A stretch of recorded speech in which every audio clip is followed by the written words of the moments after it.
मनुष्य चाहे कितना भी प्रयास क्यों ना कर ले, कितना भी प्रयत्न क्यों ना कर ले, उसे अपने कर्मों का फल तो भोगना ही पड़ता है। चाहे मनुष्य कितना ही प्रयत्न कर ले, लेकिन वह कभी अपने कर्मों से बच नहीं सकता। जैसी करनी वैसी भरनी, यह वाक्य तो आपने सुना ही होगा।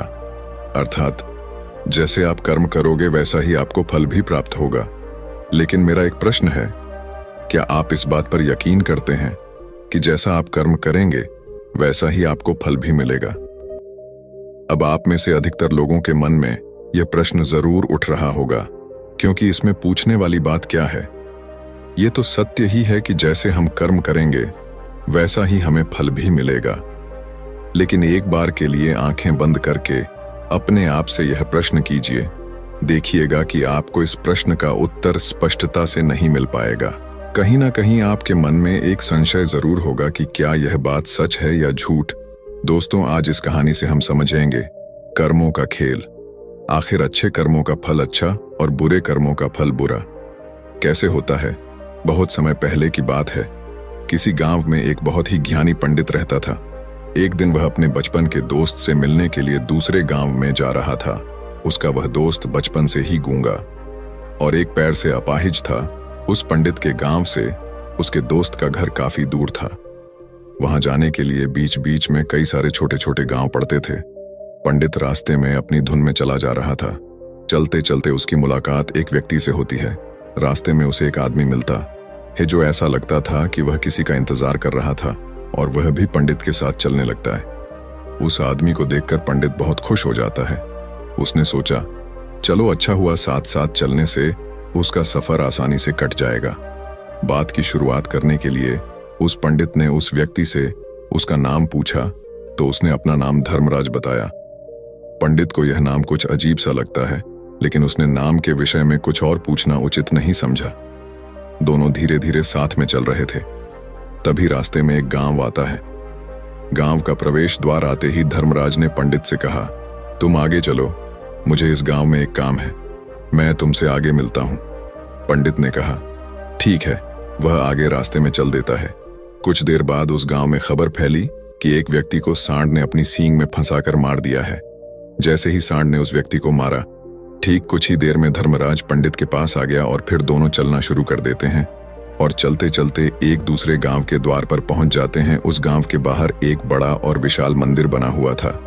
वहां पर आराम करने की सुविधा काफी बढ़िया लग रही थी। पंडित के दोस्त का घर अभी वहां से बहुत दूर था और रात भी होने वाली थी। तो पंडित ने धर्मराज से कहा, रात होने वाली है, पूरे दिन चलते चलते थक भी चुके हैं और भूख भी लग रही है, तो यहाँ पर भोजन करके यहीं पर हम विश्राम कर लेते हैं, फिर सुबह के समय आराम से आगे की यात्रा जारी करेंगे। धर्मराज ने कहा, ठीक है, मुझे इस गांव में किसी को कुछ जरूरी सामान देने जाना है, तुम भोजन करके आराम करो, मैं बाद में आकर भोजन कर लूंगा। इतना कहकर वह वहां से चला जाता है। लेकिन उसके जाने के कुछ समय बाद, कुछ ही देर बाद धुआं उठता हुआ दिखाई देता है और देखते ही देखते पूरे गांव में आग लग जाती है। पंडित ने हैरानी से सोचा कि यह धर्मराज जहां भी जाता है वहां कोई ना कोई अनहोनी जरूर हो जाती है, कुछ तो गड़बड़ है इस व्यक्ति में। लेकिन पंडित ने रात्रि में धर्मराज से कुछ भी पूछना उचित नहीं समझा और वे दोनों सो गए। सुबह होते ही दोनों फिर से अपनी यात्रा शुरू कर देते हैं। कुछ देर चलने के बाद रास्ते में फिर से एक गांव आता है। धर्मराज ने फिर पंडित से कहा, आप आगे चलिए, मुझे इस गांव में अपने मित्र से मिलने जाना है, मैं अपने दोस्त से मिलने के बाद आगे रास्ते में मिलूंगा। यह कहकर धर्मराज वहां से चला गया। लेकिन पंडित इस बार आगे नहीं गया। वहीं खड़ा होकर धर्मराज को देखता रहा कि वह कहां जा रहा है और क्या करता है। तभी थोड़ी देर बाद लोगों की आवाज सुनाई देने लगी कि एक व्यक्ति को सांप ने काट लिया है और उसकी मृत्यु हो गई है। ठीक उसी समय धर्मराज फिर पंडित के पास पहुंच गया। लेकिन इस बार पंडित से रहा नहीं गया और उसने धर्मराज से पूछ ही लिया कि तुम जिस भी गांव में जाते हो वहां कोई ना कोई अनहोनी जरूर हो जाती है, क्या तुम मुझे बता सकते हो यह ऐसा क्यों हो रहा है? धर्मराज ने कहा, पंडित जी, आप तो मुझे बहुत ज्ञानी मालूम पड़े थे, इसीलिए मैं आपके साथ चलने लगा था, क्योंकि ज्ञानियों का साथ बहुत अच्छा होता है, परंतु आप अभी तक समझ नहीं पाए कि मैं कौन हूं। पंडित ने कहा, मैं समझ गया हूं, लेकिन मुझे कुछ शंका है। अगर आप ही अपना उपयुक्त परिचय दे दें तो मेरे लिए आसानी होगी। तब धर्मराज ने जवाब दिया कि मैं यमदूत हूं और यमराज की आज्ञा से उन लोगों के प्राण हरण करता हूं जिनकी उम्र पूरी हो चुकी है। हालांकि पंडित को पहले से ही इस बात की आशंका थी, फिर भी धर्मराज के मुंह से यह बातें सुनकर वह घबरा गया। लेकिन वह हिम्मत करके पूछता है कि अगर तुम सच में यमदूत हो तो मुझे बताओ, अगली मृत्यु किसकी है? धर्मराज ने जवाब दिया, अगली मृत्यु तुम्हारे उसी मित्र की है जिससे तुम मिलने जा रहे हो, और उसकी मृत्यु का कारण भी तुम ही बनोगे। ये बात सुनकर पंडित सहम गया और सोच में पड़ गया कि अगर सच में यह धर्मराज यमदूत हुआ तो उसकी बात भी सच होगी और उसके कारण मेरे बचपन के सबसे अच्छे मित्र की मृत्यु हो जाएगी। तो सबसे अच्छा तो यही होगा कि मैं अपने मित्र से मिलने ही ना जाऊं, कम से कम मैं उसकी मृत्यु का कारण तो नहीं बनूंगा। धर्मराज ने मुस्कुराते हुए कहा, तुम जो सोच रहे हो वो सब मुझे पता है, मगर तुम्हारे अपने मित्र से मिलने ना जाने से नियति नहीं बदल जाएगी। तुम्हारे मित्र की मृत्यु तो निश्चित है और वह अगले कुछ ही पलों में घटित होने वाली है। महाकाल के मुंह से ऐसी बातें सुनकर पंडित को झटका लगा, क्योंकि महाकाल ने पंडित के मन की बातें पढ़ ली थीं, जो कि एक सामान्य व्यक्ति के लिए संभव नहीं है। अब पंडित को विश्वास हो गया कि यह धर्मराज सचमुच में यमदूत ही है। जब पंडित को यह पूर्ण विश्वास हो गया कि धर्मराज जी यमदूत हैं तो वह घबरा गया। वह अपने मित्र की मृत्यु का कारण नहीं बनना चाहता था, इसलिए वह पलटकर अपने गांव की तरफ वापस जाने लगा। लेकिन जैसे ही पंडित वापस जाने के लिए मुड़ा, उसने देखा कि उसका मित्र तेजी से उसकी तरफ चला आ रहा है, जो कि पंडित को देखकर अत्यंत प्रसन्न दिखाई पड़ रहा था। अपने मित्र के आने की गति को देखकर पंडित को ऐसा लगा कि जैसे उसका मित्र काफी देर से उसका ही पीछा कर रहा है, लेकिन वह बचपन से ही गूंगा था और एक पैर से लंगड़ा भी था। इसीलिए ना तो वह पंडित को आवाज देकर रोक पाया था और ना ही उस तक पहुंच पा रहा था। लेकिन जैसे ही वह पंडित के पास पहुंचा, अचानक ही जमीन पर गिर पड़ी और तुरंत ही उसकी मृत्यु हो गई। पंडित हक्का बक्का होकर धर्मराज की ओर देखने लगा, जैसे कि वह पूछना चाह रहा हो कि आखिर क्या हुआ। धर्मराज पंडित के मन में उठ रहे प्रश्नों को समझ गया और बोला, तुम्हारे मित्र ने पिछले गांव में ही तुम्हें देख लिया था और वे वहीं से ही तुम्हारा पीछा कर रहा था, लेकिन गूंगा और लंगड़ा होने की वजह से वह तुम तक नहीं पहुंच पाया। उसने अपनी पूरी ताकत लगाकर तुम तक पहुंचने का प्रयास किया, लेकिन बुढ़ापे में बचपन जैसी ताकत नहीं होती, इसलिए दिल का दौरा होने के कारण उसकी मृत्यु हो गई, क्योंकि वह तुमसे मिलने के लिए अपनी सीमाओं को तोड़कर तुम्हारे पीछे भाग रहा था। इसलिए अपने मित्र की मृत्यु का कारण भी तुम ही कहलाओगे। अब पंडित को पूर्णतः यह विश्वास हो गया था कि धर्मराज एक यमदूत है और उसका कार्य जीवों के प्राण हरना है। लेकिन पंडित एक ज्ञानी व्यक्ति था, वह यह भी जानता था कि मृत्यु पर किसी का वश नहीं है, सबको एक ना एक दिन मरना ही है। यही सोचकर उसने अपने आप को संभाल लिया। लेकिन अचानक ही पंडित के मन में अपनी मृत्यु के बारे में जानने की इच्छा हुई, इसलिए उसने धर्मराज से पूछा कि जब मृत्यु मेरे दोस्त की होनी थी तो तुम शुरू से ही मेरे साथ क्यों चल रहे थे?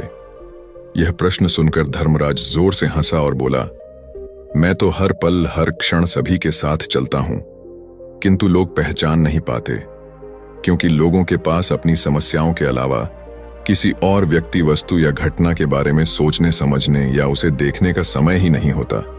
पंडित ने कहा, तो क्या तुम यह बता सकते हो कि मेरी मृत्यु कब, कहां और कैसे होगी? महाकाल ने कहा, हालांकि किसी भी सामान्य जीव के लिए अपनी मृत्यु के बारे में जानना ठीक नहीं है, क्योंकि कोई भी जीव हो या जानकर, वह अपनी मृत्यु के बारे में जानकर बहुत दुखी हो जाता है। हालांकि तुम जानी व्यक्ति मालूम पड़ते हो और तुमने जिस तरीके से अपने मित्र की मृत्यु को सहन कर लिया है, उसे देखकर लगता है कि तुम अपनी मृत्यु के बारे में जानकर भी दुखी नहीं होंगे। महाकाल ने कहा, तो सुनो, तुम्हारी मृत्यु आज से ठीक 6 महीने बाद आज ही के दिन किसी दूसरे राज्य में फांसी लगने से होगी, और सबसे हैरानी की बात तो ये होगी कि तुम स्वयं ही खुशी से उस फांसी को स्वीकार कर लोगे। इतना कहकर धर्मराज वहां से चला गया, क्योंकि अब धर्मराज के पास पंडित के साथ चलते रहने का कोई कारण न था। इसके बाद पंडित ने अपने मित्र के शरीर का अंतिम संस्कार किया और यथाशक्ति उसके क्रियाकर्म करके अपने गांव वापस आ गया। लेकिन कोई व्यक्ति कितना भी ज्ञानी क्यों ना हो, अपनी मृत्यु के बारे में जानकर दुखी तो होता ही है और मृत्यु से बचने का कोई ना कोई उपाय भी खोजता है। तो पंडित ने भी वही किया। क्योंकि पंडित विद्वान था, इसलिए उसकी पहचान उस राज्य के राजा तक थी। पंडित ने सोचा कि राजा के पास तो कई सारे ज्ञानी मंत्री हैं, वह मेरी मृत्यु से संबंधित समस्या का कोई ना कोई समाधान निकाल ही लेंगे। पंडित यही सब सोचता हुआ राज दरबार में पहुंच जाता है और राजा से सारी घटना के बारे में बताता है। राजा ने अपने मंत्रियों को सारी समस्या बताई और उनसे सलाह मांगी। अंत में सभी ने विचार विमर्श करके कहा, अगर पंडित की बात सही है तो उसकी मृत्यु भी 6 महीने बाद ही होगी, लेकिन मृत्यु तो तब होगी जब वह किसी दूसरे राज्य में जाएगा। यदि वह किसी दूसरे राज्य में जाए ही ना तो मृत्यु ही नहीं होगी। मंत्रियों की यह सलाह राजा को भी सही लगी। इसके बाद पंडित के रहने की सारी व्यवस्था महल में ही कर दी गई और राजा के आदेश के बिना उस पंडित से किसी को भी नहीं मिलने दिया जाता था। लेकिन पंडित कहीं भी आ जा सकता था, ताकि पंडित को यह न लगे कि वह राजा की कैद में है। परंतु पंडित डर के मारे स्वयं ही कहीं आता जाता नहीं था। धीरे धीरे महीने गुजरते गए और पंडित की मृत्यु का समय नजदीक आने लगा और अंततः वह भी दिन आ गया जिस दिन पंडित की मृत्यु होनी थी।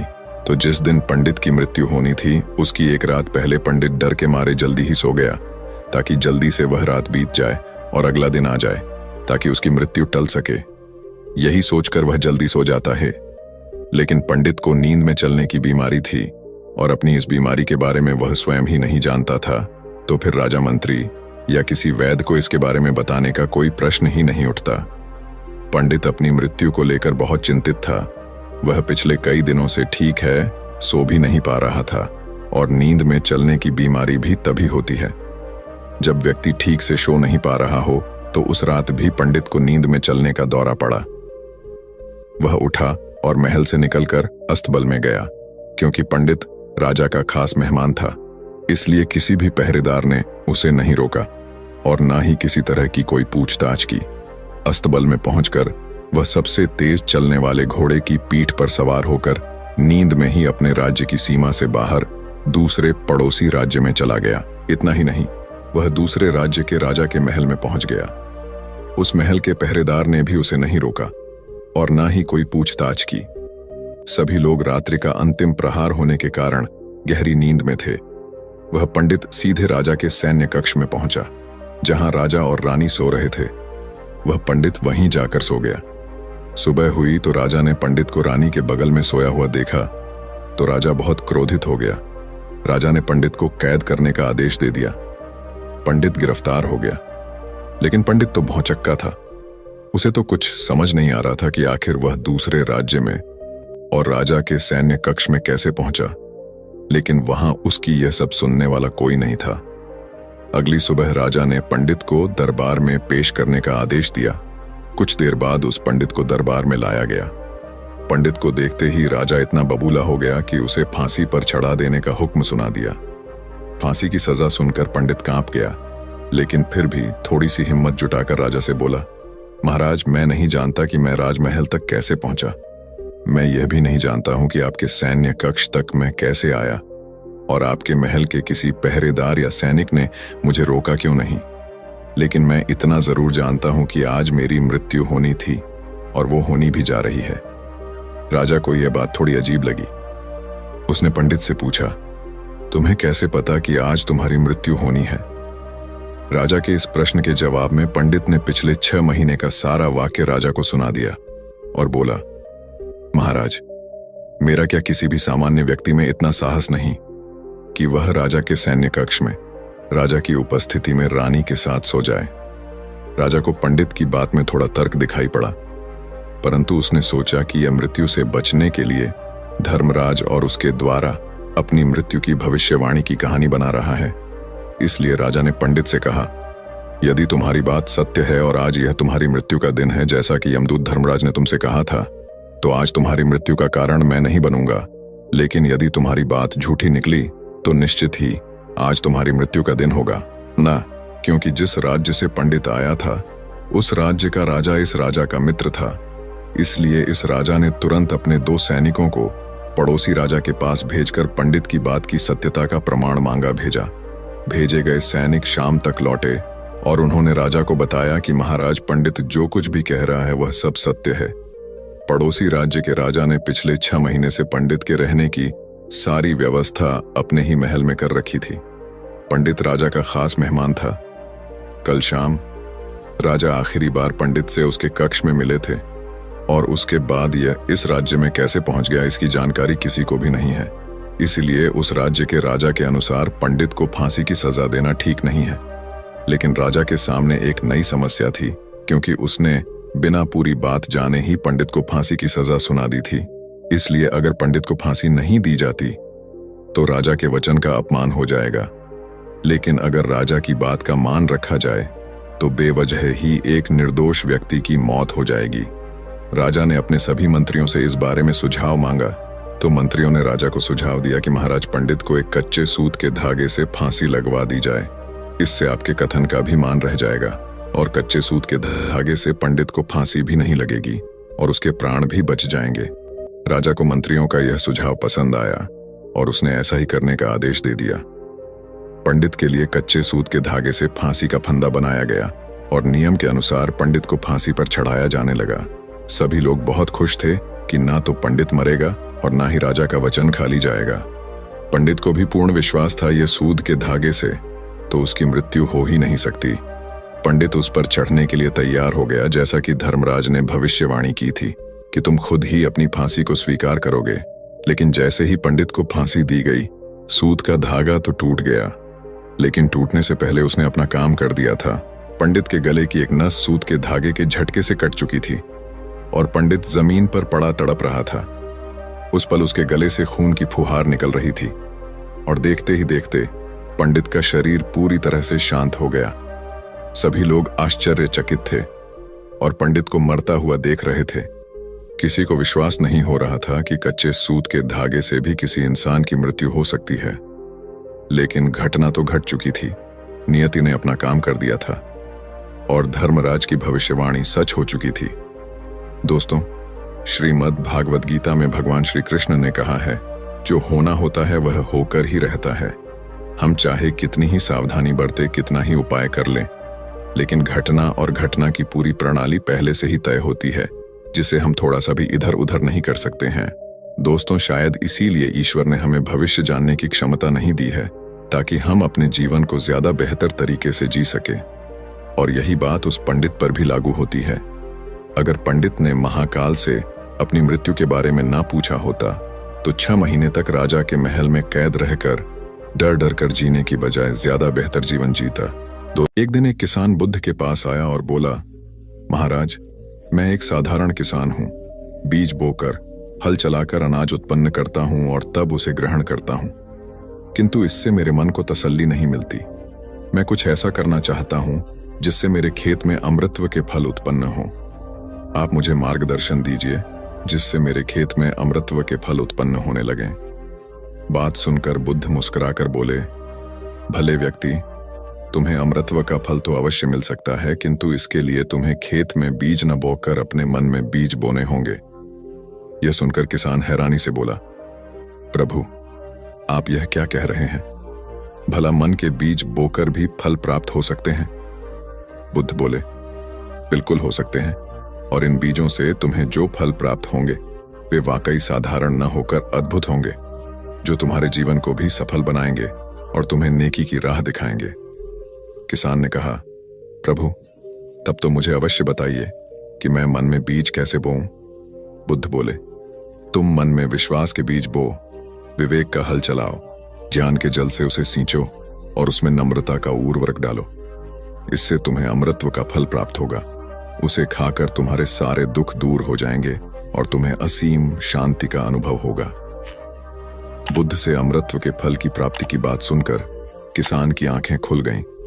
वह समझ गया कि अमृतत्व का फल सद्विचारों के द्वारा ही प्राप्त किया जा सकता है। गौतम बुद्ध किसी उपवन में विश्राम कर रहे थे। तभी बच्चों का एक झुंड आया और पेड़ पर पत्थर मारकर आम गिराने लगा। एक पत्थर बुद्ध के सर पर लगा और उससे खून बहने लगा। बुद्ध की आंखों में आंसू आ गए। बच्चों ने देखा तो भयभीत हो गए। उन्हें लगा कि अब बुद्ध उन्हें भला बुरा कहेंगे। बच्चों ने उनके चरण पकड़ लिए और उनसे क्षमा याचना करने लगे। उनमें से एक बच्चे ने कहा, हमसे बड़ी भूल हो गई है, मेरी वजह से आपको पत्थर लगा और आपके आंसू आ गए।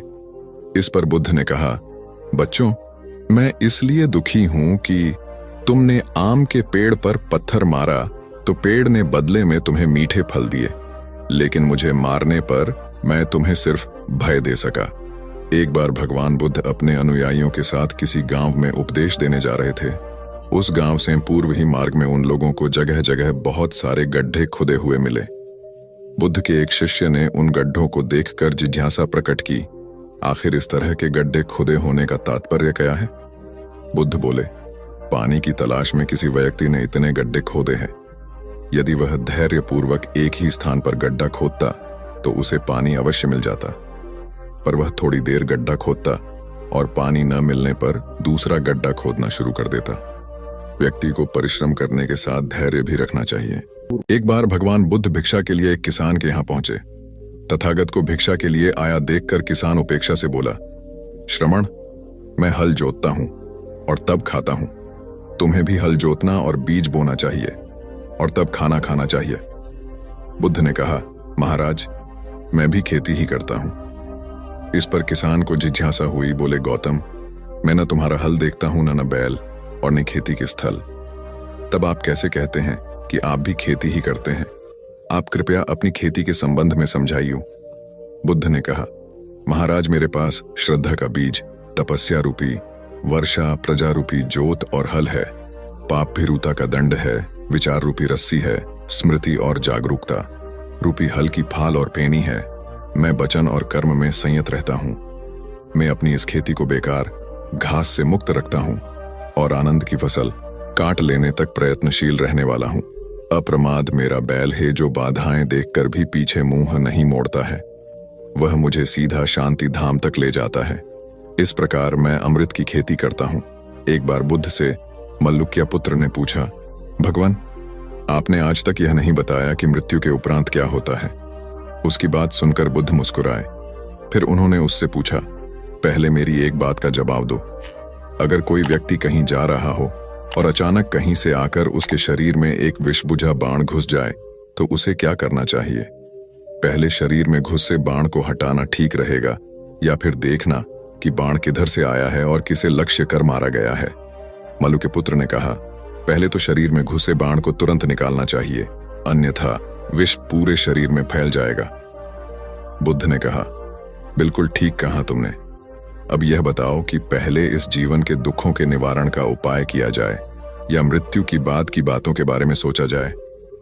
मल्लुक के पुत्र अब समझ चुका था और उसकी जिज्ञासा शांत हो गई। एक दिन एक व्यक्ति बुद्ध के पास पहुंचा। वह बहुत अधिक तनाव में था। अनेक प्रश्न उसके दिमाग में घूम घूम कर उसे परेशान कर रहे थे, जैसे आत्मा क्या है, आदमी मृत्यु के बाद कहां जाता है, सृष्टि का निर्माता कौन है, स्वर्ग नरक की अवधारणा कहां तक सच है और ईश्वर है या नहीं। उसे इन प्रश्नों के उत्तर नहीं मिल रहे थे। जब वह बुद्ध के पास पहुंचा तो उसने देखा कि बुद्ध को कई लोग घेर कर बैठे हैं। बुद्ध उन सभी के प्रश्नों व जिज्ञासाओं का समाधान अत्यंत सहज भाव से कर रहे हैं। काफी देर तक यह क्रम चलता रहा, किंतु बुद्ध धैर्यपूर्वक हर एक को संतुष्ट करते रहे। बेचारा व्यक्ति वहां का हाल देखकर परेशान हो गया। उसने सोचा कि इन्हें दुनियादारी के मामलों में पड़ने से क्या लाभ, अपना भगवत भजन करें और बुनियादी समस्याओं से ग्रस्त इन लोगों को भगाए। किंतु बुद्ध का व्यवहार देखकर तो ऐसा लग रहा था मानो इन लोगों का दुख उनका अपना दुख है।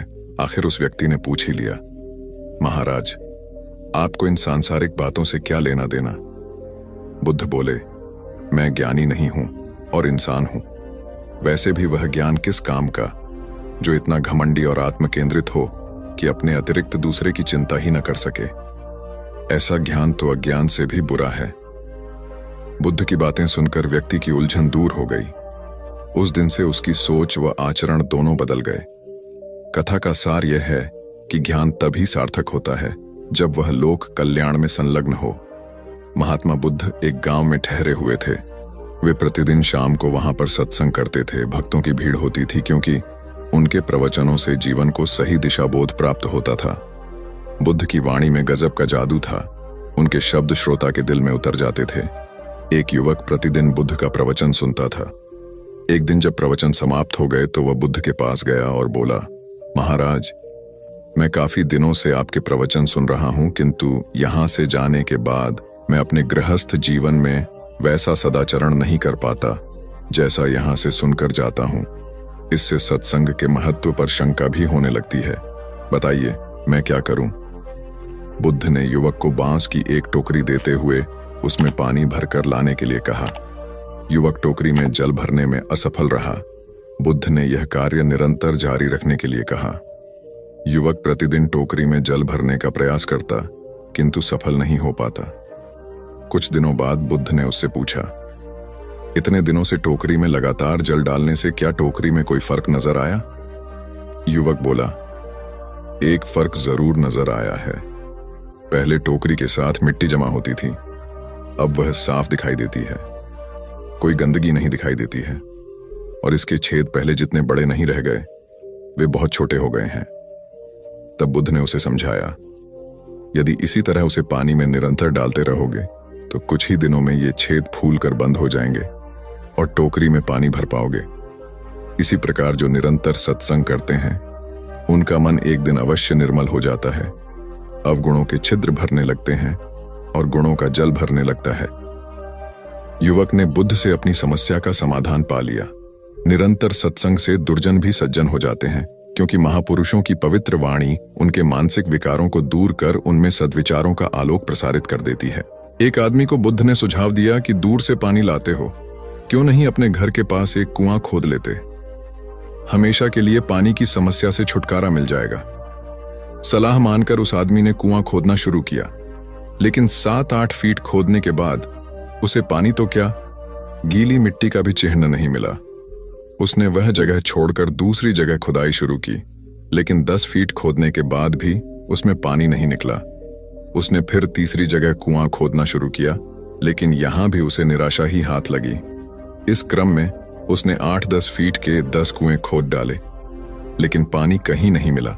वह निराश होकर बुद्ध के पास गया। उसने बुद्ध को बताया कि मैंने 10 कुएं खोद डाले, मगर पानी एक में भी नहीं निकला। बुद्ध को आश्चर्य हुआ। वे स्वयं चलकर उस स्थान पर आए जहां उसने 10 गड्ढे खोदे हुए थे। बुद्ध ने उन गड्ढों की गहराई देखी और सारा माजरा समझ गए। फिर वे बोले, 10 कुएं खोदने की बजाय एक कुएं में ही तुम अपना सारा परिश्रम लगाते तो पानी कब का मिल गया होता। तुम सब गड्ढों को बंद कर दो, केवल एक को गहरा करते जाओ, पानी निकल आएगा। उसने बुद्ध की बात मानकर ऐसा ही किया। परिणाम स्वरूप कुआं पूर्ण होते ही पानी निकल आया। सबने भगवान बुद्ध की जय जयकार की। धन्ना सेठ के पास 7 पुश्तों के पालन पोषण जितना धन था। उसका व्यापार चारों तरफ फैला हुआ था, किंतु फिर भी उसका मन अशांत रहता था। कभी धन की सुरक्षा की चिंता, तो कभी व्यापारिक प्रतिस्पर्धा में आगे निकलने का तनाव। चिंता और तनाव के कारण वह अस्वस्थ रहने लगा। उसके मित्र ने उसकी गिरती दशा देखी तो उसे बुद्ध के पास जाने की सलाह दी। सेठ बुद्ध के पास पहुंचा और अपनी समस्या बताई। बुद्ध ने उसे सांत्वना देते हुए कहा, तुम घबराओ मत, तुम्हारा कष्ट अवश्य दूर होगा। बस तुम यहाँ कुछ दिन रहकर ध्यान किया करो। बुद्ध के कहे अनुसार सेठ ने रोज ध्यान करना शुरू कर दिया, किंतु सेठ का मन ध्यान में नहीं लगा। वह जैसे ही ध्यान करने बैठता, उसका मन फिर अपनी दुनिया में चला जाता। उसने बुद्ध को यह बात बताई, किंतु बुद्ध ने कोई उपाय नहीं बताया। थोड़ी देर बाद जब सेठ बुद्ध के साथ वन में सायंकालीन भ्रमण कर रहा था, तो उसके पैर में एक कांटा चुभ गया। वह दर्द के मारे कराहने लगा। बुद्ध ने कहा, बेहतर होगा कि तुम जी खड़ा कर कांटे को निकाल दो, तब इस दर्द से मुक्ति मिल जाएगी। सेठ ने मन कड़ाकर कांटा निकाल दिया। उसे चैन मिल गया। तब बुद्ध ने उसे समझाया, ऐसे ही लोभ, मोह, क्रोध, घमंड व द्वेष के कांटे तुम्हारे मन में गड़े हैं। जब तक अपने मन की संकल्प शक्ति से उन्हें नहीं निकालोगे, अशांत ही रहोगे। सेठ का अज्ञान बुद्ध के इन शब्दों से दूर हो गया और उसने निर्मल हृदय की राह पकड़ ली। अपनी कुप्रवृत्तियों से मुक्ति के लिए संकल्पबद्धता अनिवार्य है।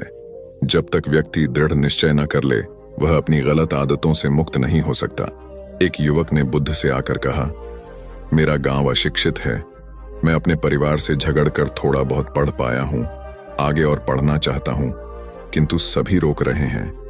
घर के लोग सोचते हैं कि खेती में खूब पैसा है और उसके लिए किसी शिक्षा की आवश्यकता नहीं है। यही सोच गांव वालों की भी है। कृपया आप मेरे गांव चलकर वहां शिक्षा का प्रसार करवाइए। बुद्ध युवक की बात मानकर गांव आ गए। धर्मभीरू ग्रामीणों ने बुद्ध का सत्कार किया और रोज उनके प्रवचन सुनने आने लगे। बुद्ध जब भी शिक्षा का महत्व बताते, ग्रामीण विरोधी मत रखते। एक दिन एक महिला अपने 5 साल के बच्चे के लिए पूछने लगी कि उसे किस उम्र से शिक्षा दिलवाए। तब बुद्ध ने समझाया कि तुम्हें तो 5 वर्ष पूर्व उसकी शिक्षा शुरू कर देनी थी। उसे क्या खाना है, क्या नहीं, कैसे क्या बोलना है आदि बातें शुरू से सिखाओगी, तभी तो वह अपना उचित ख्याल रख सकेगा। बुद्ध की यह बात महिला सहित सभी ग्रामीणों को समझ में आ गई। उन्होंने अपने बच्चों को विद्यालय भेजना शुरू किया। यह समय वर्षा का था। युवक ने लोगों को जल संग्रहण की तकनीक बताई। अधिकांश ने उपहास किया, किंतु युवक अपना काम करता रहा। बुद्ध का सहयोग प्राप्त था, इसलिए किसी ने उसका खुलकर विरोध नहीं किया। जब गर्मी में भीषण जल संकट के कारण फसलें सूखने लगीं, तो युवक ने कुएं खुदवाए, जिनमें जल संग्रहण की तकनीक के कारण खूब पानी निकला। ग्रामीण अब शिक्षा का महत्व समझ चुके थे। धीरे धीरे संपूर्ण गांव शिक्षित हो गया। ज्ञान हर उम्र में अर्जित किया जा सकता है। यही ज्ञान हमें जीवन में आने वाली समस्याओं के समाधान की राह सुझाता है। आम्रपाली बौद्ध काल में वैशाली के वृज्जसंघ की इतिहास प्रसिद्ध लिच्छवी राजनृत्यांगना थी। इनका एक नाम अम्बपाली या अम्बपालिका भी है। आम्रपाली अत्यंत सुंदर थी और कहते हैं जो भी उसे एक बार देख लेता वह उस पर मुग्ध हो जाता था। अजातशत्रु उसके प्रेमियों में था और उस समय के उपलब्ध साहित्य में अजातशत्रु के पिता बिंबसार को भी गुप्त रूप से उसका प्रणयार्थी बताया गया है। आम्रपाली को लेकर भारतीय भाषाओं में बहुत से काव्य, नाटक और उपन्यास लिखे गए हैं। एक बार की बात है, महात्मा बुद्ध अपने शिष्यों के साथ घूमते हुए वैशाली नगरी में पहुंचे। वैशाली को उस समय 16 महाजनपदों में एक महत्वपूर्ण जनपद माना जाता था, जिसकी ख्याति दूर दूर तक फैली हुई थी। यह नगरी परम वैभवशाली और हर तरफ से संपन्न थी। महात्मा बुद्ध के आने की बात पूरे नगर में फैलते देर न लगी। जिसे जब पता चलता वह तभी उनसे मिलने पहुंच जाता और उनके उपदेश सुनकर खुद को भाग्यशाली समझता। बुद्ध का चरित्र ही ऐसा प्रभावशाली था कि उनसे प्रभावित हुए बिना कोई नहीं रह सका। उस नगर की गणिका और राजनर्तकी आम्रपाली भी बुद्ध से मिलने की इच्छुक थी। वह खुद महात्मा बुद्ध के पास चलकर आई और उन्हें अपने घर भोजन के लिए आमंत्रित किया। उसने इतने सरल और प्रेम भाव से बुद्ध से विनती की कि बुद्ध मना नहीं कर सके। जब यह बात उनके शिष्यों को पता चला कि महात्मा बुद्ध ने एक गणिका का आमंत्रण स्वीकार किया है, तो सबने इसका विरोध किया। महात्मा बुद्ध ने बड़ी सरलता से अपने शिष्यों से कहा, मैंने तो उसकी प्रेम भावना देखी। उसने जिस भावना से मुझे बुलाया है वह बिल्कुल पवित्र और निश्चल था। वह आज मुझसे मिलने एक गणिका बनकर नहीं बल्कि एक भक्ति भाव से आई थी। फिर भला मैं कैसे उसका आमंत्रण स्वीकार न करता, वह चाहे एक वेश्या हो या फिर कोई सन्यासी। यथा समय बुद्ध आम्रपाली के घर भोजन के लिए गए। वह पहले से ही भोजन की सारी व्यवस्था करके भगवान बुद्ध के आने की राह देख रही थी।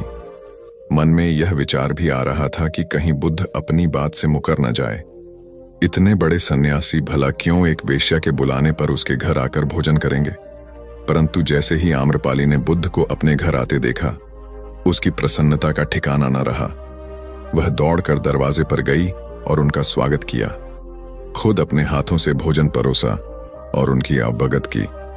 महात्मा बुद्ध के शिष्यों ने जो उनके साथ आए थे, जब एक वेश्या को, जिसके कदमों में खुद सम्राट बिंबिसार से लेकर अजातशत्रु थे, पूरी वैशाली जिसके एक झलक पाने के लिए तरसती थी, उसे एक सन्यासी के लिए ऐसा व्यवहार करते देख बुद्ध के शिष्यों के मन में अपने गुरु के लिए सम्मान और ज्यादा बढ़ गया। आम्रपाली ने महात्मा बुद्ध के व्यक्तित्व के बारे में जैसा सुना था, उनसे मिलने के बाद वह उनसे उससे ज्यादा प्रभावित हुई और उसी समय वह बुद्ध की शरण में चली गई। अपनी सारी संपत्ति वह बौद्ध मठ के नाम करके आजीवन भिक्षुणी बन गई। बहुत पुरानी बात है। गौतम बुद्ध एक शहर में प्रवास कर रहे थे। उनके कुछ शिष्य भी उनके साथ थे। उनके शिष्य एक दिन शहर में घूमने निकले तो उस शहर के लोगों ने उन्हें बहुत बुरा भला कहा। शिष्यों को बहुत बुरा लगा और वे वापस लौट गए। गौतम बुद्ध ने जब देखा कि उनके सभी शिष्य बहुत क्रोध में दिख रहे हैं, तो उन्होंने पूछा, क्या बात है, आप सभी इतने तनाव में क्यों दिख रहे हैं?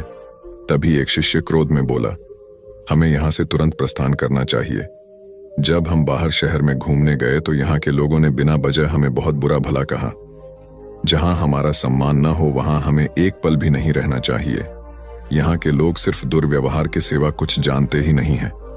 गौतम बुद्ध ने मुस्कुराकर कहा, क्या किसी और जगह पर तुम सद्व्यवहार की अपेक्षा रखते हो? दूसरा शिष्य बोला, इस शहर से तो भले लोग ही होंगे। तब गौतम बुद्ध बोले, किसी जगह को सिर्फ इसलिए छोड़ देना गलत होगा कि वहां के लोग दुर्व्यवहार करते हैं। हम तो संत हैं, हमें तो कुछ ऐसा करना चाहिए कि जिस स्थान पर भी जाएं, उस स्थान को तब तक न छोड़े जब तक अपनी अच्छाइयों से वहां के लोगों को सुधार न दें। हम जिस भी स्थान पर जाएं, वहां के लोगों का कुछ न कुछ भला करके ही वापस लौटें। हमारे अच्छे व्यवहार के बाद वह कब तक बुरा व्यवहार करेंगे? आखिर में उन्हें सुधरना ही होगा। वास्तविकता में संतों का कार्य तो ऐसे लोगों को सुधारना ही होता है। सही चुनौती वो है जब हम विपरीत परिस्थितियों में खुद को साबित कर सकें। ये सभी बातें सुनकर बुद्ध के प्रिय शिष्य आनंद ने प्रश्न किया, उत्तम व्यक्ति किसे कहते हैं? इस पर बुद्ध ने जवाब दिया, जिस प्रकार युद्ध में बढ़ता हुआ हाथी चारों तरफ के तीर सहते हुए भी आगे बढ़ता जाता है, ठीक उसी तरह उत्तम व्यक्ति भी दूसरों के अपशब्दों को सहते हुए अपना कार्य करता रहता है। खुद को वश में करने वाले प्राणी से उत्तम कोई और नहीं हो सकता। गौतम बुद्ध की बात शिष्यों को अच्छी तरह से समझ में आ गई और उन्होंने वहां से जाने का इरादा त्याग दिया। एक बार गौतम बुद्ध से अभय राजकुमार ने प्रश्न किया कि क्या श्रमण गौतम कभी कठोर वचन कहते हैं? उसने सोच रखा था कि नहीं कहने पर वह बताएगा कि एक बार उन्होंने देवदत्त को नरकगामी कहा था, और यदि हां कहे तो उसने पूछा, जा सकता है कि जब आप कठोर शब्दों का प्रयोग करने से स्वयं को रोक नहीं पाते, तब दूसरों को ऐसा उपदेश कैसे देते हैं? बुद्ध ने अभय के प्रश्न का आशय जान लिया। उन्होंने कहा, इसका उत्तर न तो हां में दिया जा सकता है और न नहीं में। अभय की गोद में उस समय एक छोटा बालक था। उसकी ओर इशारा करते हुए बुद्ध ने पूछा, राजकुमार, यदि दाई के अनजाने में यह बालक अपने मुख में कांट का टुकड़ा डाल ले, तब तुम क्या करोगे? मैं उसे निकालने का प्रयास करूंगा। यदि वह आसानी से ना निकल सकता हो तो बाएं हाथ से उसका सिर पकड़कर दाहिने हाथ की उंगली को टेढ़ा करके उसे निकालूंगा। यदि खून निकलने लगे तो भी मेरा यही प्रयास रहेगा कि वह कांट का टुकड़ा किसी न किसी तरह बाहर निकल आए। ऐसा क्यों? इसलिए कि भंते, इसके प्रति मेरे मन में अनुकंपा है। राजकुमार, ठीक इसी तरह तथागत जिस वचन के बारे में जानते हैं कि यह मिथ्या या अनर्थकारी है और उससे दूसरों के हृदय को ठेस पहुंचती है, तब उसका वे कभी उच्चारण नहीं करते। पर इसी तरह जो वचन उन्हें सत्य और हितकारी प्रतीत होते हैं तथा दूसरों को प्रिय लगते हैं, उनका वे सदैव उच्चारण करते हैं। इसका कारण यही है कि तथागत के मन में सभी प्राणियों के प्रति अनुकंपा है। एक बार वैशाली के बाहर जाते धम्म प्रचार के लिए जाते हुए गौतम बुद्ध ने देखा कि कुछ सैनिक तेजी से भागती हुई एक लड़की का पीछा कर रहे हैं। वह डरी हुई लड़की एक कुएं के पास जाकर खड़ी हो गई। वह हाँफ रही थी और प्यासी भी थी। बुद्ध ने उस बालिका को अपने पास बुलाया और कहा कि वह उनके लिए कुएं से पानी निकाले, स्वयं भी पिए और उन्हें भी पिलाए। इतनी देर में सैनिक भी वहां पहुंच गए। बुद्ध ने उन सैनिकों को हाथ के संकेत से रुकने को कहा। उनकी बात पर वह कन्या कुछ झेंपती हुई बोली, महाराज, मैं एक अछूत कन्या हूं। मेरे कुएं से पानी निकालने पर जल दूषित हो जाएगा। बुद्ध ने उससे फिर कहा, पुत्री, बहुत जोर की प्यास लगी है, पहले तुम पानी पिलाओ। इतने में वैशाली नरेश भी वहां आ पहुंचे। उन्हें बुद्ध को नमन किया और सोने के बर्तन में केवड़े और गुलाब का सुगंधित पानी पेश किया। बुद्ध ने उसे लेने से इनकार कर दिया। बुद्ध ने एक बार फिर बालिका से अपनी बात कही। इस बार बालिका ने साहस बटोरकर कुएं से पानी निकलकर स्वयं भी पिया और गौतम बुद्ध को भी पिलाया। पानी पीने के बाद बुद्ध ने बालिका से भय का कारण पूछा। कन्या ने बताया, मुझे संयोग से राजा के दरबार में गाने का अवसर मिला था। राजा ने मेरा गीत सुन मुझे अपने गले की माला पुरस्कार में दी, लेकिन उन्हें किसी ने बताया कि मैं अछूत कन्या हूं। यह जानते ही उन्होंने अपने सिपाहियों को मुझे कैद खाने में डाल देने का आदेश दिया। मैं किसी तरह उनसे बचकर यहां तक पहुंची थी। इस पर बुद्ध ने कहा, सुनो राजन, यह कन्या अछूत नहीं है। आप अछूत हैं। जिस बालिका के मधुर कंठ से निकले गीत का आपने आनंद उठाया, उसे पुरस्कार दिया, वह अछूत हो ही नहीं सकती। गौतम बुद्ध के सामने वह राजा लज्जित ही हो सकते थे। भगवान बुद्ध देव और मनुष्यों के शास्त्र थे, परंतु सबसे पहले वह मनुष्य थे। मनुष्य बढ़कर देवता बनता है, यह प्राचीन मान्यता थी। आज भी हम मनुष्यत्व के ऊपर देवत्व की बात करते हैं, परंतु बुद्ध ने इस क्रम को पलट दिया। उन्होंने कहा, यह जो मनुष्यता है वही देवताओं का सुगति प्राप्त करना कहलाती है। देवता जब सुगति प्राप्त करता है तब वह मनुष्य बनता है। देवताओं में विलास है, राग, द्वेष, ईर्ष्या और मोह भी वहां है। निर्वाण की साधना वहां नहीं हो सकती। इसके लिए देवताओं को मनुष्य बनना पड़ता है। मनुष्यों में ही देव पुरुष का आविर्भाव होता है, जिनको देवता नमस्कार करते हैं। मानवता धर्म का उपदेश देने वाले बुद्ध स्वयं मानवता के जीते जागते रूप थे। यहां उनके जीवन से संबंधित कुछ प्रसंग दिए जाते हैं, जिनसे उनके व्यक्तित्व में बैठी हुई गहरी मानवता का दर्शन होता है। भगवान का परिनिर्वाण होने वाला है। रात का पिछला पहर है। भिक्षु उनकी शैया को घेरे बैठे हैं। बुद्ध उन्हें उपदेश दे रहे हैं, कह रहे हैं, भिक्षुओं, बुद्ध धर्म और संघ के विषय में कुछ शंका हो तो पूछ लो।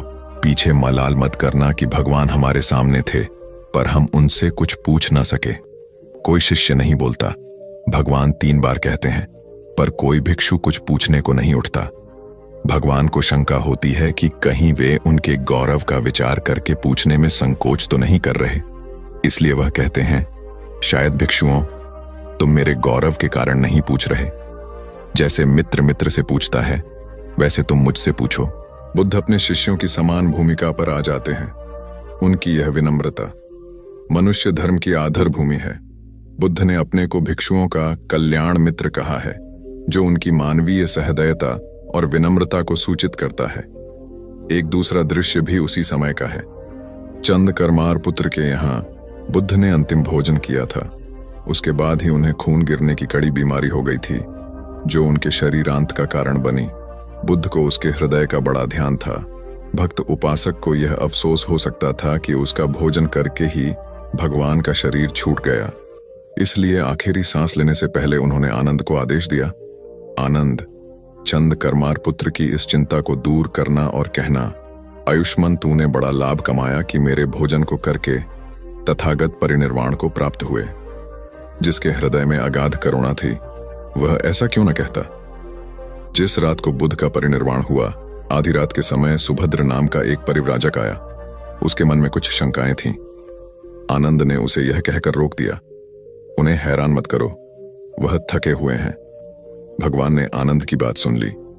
उन्होंने आनंद से कहा, नहीं आनंद, सुभद्र को मना मत करो, मेरे पास आने दो। वह परम ज्ञान की इच्छा से पूछना चाहता है, हैरान करने की उसकी इच्छा नहीं है। पूछने पर जो मैं उसे कहूंगा वह उसे जल्दी ही समझ लेगा। मध्य रात्रि में, उस अवस्था में सुभद्र की तथागत से उपदेश सुनने का सौभाग्य मिल गया। एक बड़ी दुखियारी स्त्री थी। पति, पुत्र, परिवार सब उसका नष्ट हो गया था। मारे दुख के वह पागल हुई फिरती थी। कपड़े पहनने का भी उसे होश न था। उसका नाम पटाचार था। एक दिन घूमते हुए वह बुद्ध के पास जैतवन आराम में आ गई। उस नंगी स्त्री को देखकर लोगों ने कहा, यह पागल है, इसे इधर मत आने दो। बुद्ध ने कहा, इसे मत रोको। जैसे ही वह पास आई, बुद्ध ने कहा, भगिनी, स्मृति लाभ कर। स्त्री को कुछ होश आया। लोगों ने उस पर कपड़े डाल दिए, जिन्हें उसने ओढ़ लिया। स्त्री फूट फूट कर रोने लगी। बुद्ध ने अपने उपदेशामृत से उसके शोक को दूर कर दिया। बुद्ध का एक भिक्षु शिष्य था, वक्कली। वह एक बार बीमार पड़ गया। उसने अपने एक साथी भिक्षु के द्वारा भगवान का दर्शन करने की अपनी इच्छा उन तक पहुंचवाई। भगवान उसकी इच्छा पूरी करने उसके पास गए। दूर से भगवान को आता देखकर वक्कली उनका सम्मान करने और उनको आसन देने के लिए चारपाई से उठने की चेष्टा करने लगा। भगवान ने उसे यह कहकर रोक दिया कि अलग आसन तैयार है, उसके हिलने डुलने की आवश्यकता नहीं है, और वह बिछे आसन पर बैठ गए। वक्कली ने उसकी वंदना करते हुए कहा, आपके दर्शन की मेरी बड़ी इच्छा थी, आपने कृपा करके उसे पूरा कर दिया। बुद्ध ने कोमल स्वर में कहा, वक्कली शांत हो जा, तेरी जैसी गंदी काया है वैसी ही मेरी है। वक्कली, इस गंदी काया को देखने से क्या लाभ? जो धर्म को देखता है वह मुझे देखता है। जो मुझे देखता है वह धर्म को देखता है। भगवान बुद्ध गृहस्थों के प्रति बड़ी सहानुभूति रखते थे। एक बार सुप्रवासा नामक स्त्री के बच्चा होने वाला था और वह असहा वेदना से पीड़ित थी। उसने अपने पति के द्वारा बुद्ध के चरणों में प्रणाम अर्पित करवाया। भगवान ने उसे आशीर्वाद देते हुए कहा, कोलिय पुत्री सुप्रवास, सुखी हो जाए, चंगी हो जाए, सुखी और चंगी होकर बिना किसी कष्ट के वह पुत्र प्रसव करे। ब्राह्मणों के साथ भी उनकी पूरी सहानुभूति थी, जैसे कि विश्व के सभी प्राणियों के साथ उनकी पूरी सहानुभूति थी। बावरी नामक ब्राह्मण के एक शिष्य ने जब अपने गुरु की ओर से भगवान के चरणों में प्रणाम निवेदन किया तो भगवान ने आशीर्वाद देते हुए कहा, शिष्यों सहित बावरी ब्राह्मण सुखी हो, माणवक तुम भी सुखी हो, चिरजीवी हो। बुद्ध के पास छोटा बड़ा जो भी जाता था वह उससे कहते थे, आओ तुम्हारा स्वागत है। भगवान अपनी अंतिम यात्रा में पावा और कुसीनारा के बीच जा रहे थे। रास्ते में उन्हें पुक्कुस मल्लपुत्र नामक व्यापारी मिला। उसने उन्हें एक दुशाला भेंट किया, परंतु भगवान उसे अकेले कैसे आंटते, वह अपने शिष्य आनंद को सम्मानित करना चाहते थे। उन्होंने कहा, पुक्कुस, दुशाले के एक भाग को मुझे ओढ़ा दे, दूसरे को आनंद को। पुक्कुस ने ऐसा ही किया। भूल करने वालों के प्रति भी बुद्ध की अनुकंपा का पार न था। एक बार एक ब्राह्मण ने भगवान को वेरंजा में वर्षावास करने का निमंत्रण दिया। भगवान वहां गए, लेकिन वह ब्राह्मण बहुधंधी था। उसने उनकी कुछ भी सुध बुध नहीं ली। बुद्ध को बड़ा कष्ट हुआ। उन्हें 3 महीने तक कुटा हुआ जौ रोज खाना पड़ा था, क्योंकि उस समय वेरंजा में अकाल पड़ रहा था और वह भी उनको और उनके शिष्यों को घोड़ों के व्यापारियों से मिलता था। इतना होने पर भी वर्षावास की समाप्ति पर भगवान बुद्ध अन्यत्र जाने से पूर्व वेरंजा जाकर ब्राह्मण को आशीर्वाद देना नहीं भूले। भगवान बुद्ध के जीवन में ऐसी अनंत घटनाएं मिलती हैं। उनमें हमें उनकी मानवता के दर्शन होते हैं। उनके जीवन में कोमलता की पराकाष्ठा थी और उनकी वाणी में अपर्वु माधुर्य था जो सबको अपनी ओर खींचता था। उनके मुंह से क्रोध भरा शब्द कभी नहीं निकलता था। वह मनुष्य थे, परंतु मनुष्य की दुर्बलताओं से ऊपर उठ चुके थे। उनके व्यक्तित्व में मानवता की शुभ ज्योत्सना धर्म की स्थिति बनकर चमकी। महात्मा बुद्ध एक बार एक गांव से गुजरे। वहां के कुछ लोग उनसे शत्रुता रखते थे। उन्होंने उन्हें रास्ते में घेर लिया, बेतहाशा गालियां देकर अपमानित करने लगे। बुद्ध सुनते रहे। जब वे थक गए तो बोले, आपकी बात पूरी हो गई हो तो मैं जाऊं। वे लोग बड़े हैरान हुए। उन्होंने कहा, हमने तो तुम्हें गालियां दी, तुम क्रोध क्यों नहीं करते? बुद्ध बोले, तुमने देर कर दी। अगर 10 साल पहले आए होते तो मैं भी तुम्हें गालियां देता। तुम बेशक मुझे गालियां दो, लेकिन मैं अब गालियां लेने में असमर्थ हूं। सिर्फ देने से नहीं होता, लेने वाला भी तो चाहिए। जब मैं पहले गांव से निकला था तो वहां के लोग भेंट करने मिठाइयां लाए थे, लेकिन मैंने नहीं ली क्योंकि मेरा पेट भरा था। वे उन्हें वापस ले गए। बुद्ध ने थोड़ा रुककर कहा, जो लोग मिठाइयां ले गए उन्होंने मिठाइयों का क्या किया होगा? एक व्यक्ति बोला, अपने बच्चों, परिवार और चाहने वालों में बांटी होंगी। बुद्ध बोले, तुम जो गालियां लाए हो उन्हें मैंने नहीं लिया। क्या तुम इन्हें भी अपने परिवार और चाहने वालों में बांटोगे? बुद्ध के सारे विरोधी शर्मिंदा हुए और वे बुद्ध के शिष्य बन गए। एक बार महात्मा बुद्ध किसी गांव में गए। वहां एक स्त्री ने उनसे पूछा कि आप तो किसी राजकुमार की तरह दिखते हैं, आपने युवावस्था में गेरुआ वस्त्र क्यों धारण किया है? बुद्ध ने उत्तर दिया कि मैंने 3 प्रश्नों के हल ढूंढने के लिए संन्यास लिया है। बुद्ध ने कहा, हमारा शरीर युवा और आकर्षक है, लेकिन यह वृद्ध होगा, फिर बीमार होगा और अंत में यह मृत्यु को प्राप्त हो जाएगा। मुझे वृद्धावस्था, बीमारी और मृत्यु के कारण का ज्ञान प्राप्त करना है। बुद्ध की बात सुनकर स्त्री बहुत प्रभावित हो गई और उसने उन्हें भोजन के लिए आमंत्रित किया। जैसे ही ये बात गांव के लोगों को मालूम हुई तो सभी ने बुद्ध से कहा कि वे उस स्त्री के यहां न जाएं, क्योंकि वह स्त्री चरित्रहीन है। बुद्ध ने गांव के सरपंच से पूछा कि क्या यह बात सही है। सरपंच ने भी गांव के लोगों की बात में सहमति जताई। तब बुद्ध ने सरपंच का एक हाथ पकड़कर कहा कि अब ताली बजाकर दिखाओ। इस पर सरपंच ने कहा कि यह असंभव है, एक हाथ से ताली नहीं बज सकती। बुद्ध ने कहा कि ठीक इसी प्रकार कोई स्त्री अकेले ही चरित्रहीन नहीं हो सकती है। यदि इस गांव के पुरुष चरित्रहीन नहीं होते तो वह स्त्री भी चरित्रहीन नहीं होती। गांव के सभी पुरुष बुद्ध की ये बात सुनकर शर्मिंदा हो गए। भगवान गौतम बुद्ध अपने शिष्यों को किसी न किसी माध्यम से शिक्षा देते रहते थे। एक बार महात्मा बुद्ध जब अपने शिष्यों को शिक्षा दे रहे थे तो उन्होंने हाथ में एक रस्सी पकड़कर उसमें बहुत सी गांठें दी। उसके पश्चात महात्मा बुद्ध ने वहां पर उपस्थित शिष्यों से प्रसन्न पूछा, क्या यह रस्सी वैसी ही है जैसी गांठें लगाने से पहले थी? एक शिष्य ने महात्मा बुद्ध के प्रश्न का उत्तर दिया।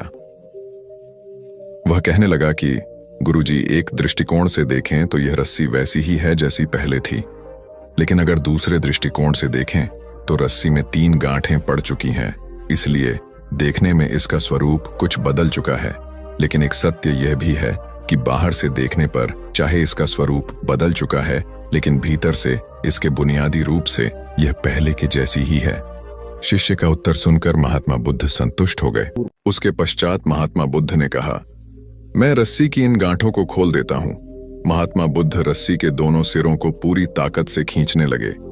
फिर उन्होंने शिष्यों से प्रश्न किया कि क्या इससे गांठें खुल जाएंगी?